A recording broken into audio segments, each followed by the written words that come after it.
Based in Phoenix, Arizona, Zippertubing is a market leader in wraparound cable jacketing used in automotive and aerospace industries. As demand for Zippertubing's thermal management products increased, the fourth-generation family-owned company started researching whether they could integrate robots on their production line. And we were having a hard time bringing in workers who could produce those parts reliably, quickly, and with the precision that we need. We chose Universal Robots specifically for a few reasons. We were first looking at the versatility. The parts that we produce, they can change from month to month. We want something that's going to be easy to understand, easy to do ourselves.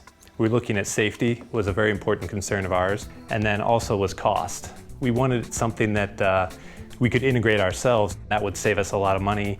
So the biggest benefit we found with this robotic cell is that our product quality really has improved. With the robot itself, we can specify 300% more tolerance on our parts than we can when we have a manual operation.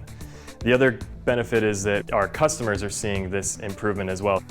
Since implementing this robot, we've had 0 returns for this snap set process on this part. The other benefit is we've been able to reduce production labor by 32% for these specific parts.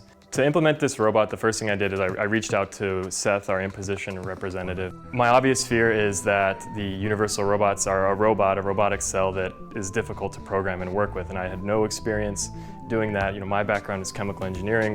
He gave me a quick demo, and it looked pretty straightforward. I went through some of the online training that Universal Robots has. Then they gave us the cell. We had their training guy come out, and he taught us how we can do some of the programming tricks, but then it was kind of, we're off to the races, we're on our own. Biggest challenge was how do we pick a part up? And there's a lot of cool training stuff on the website. Imposition helped us out to figure out, the built-in D-stack program. So we have the part picked up, now we need to snap it.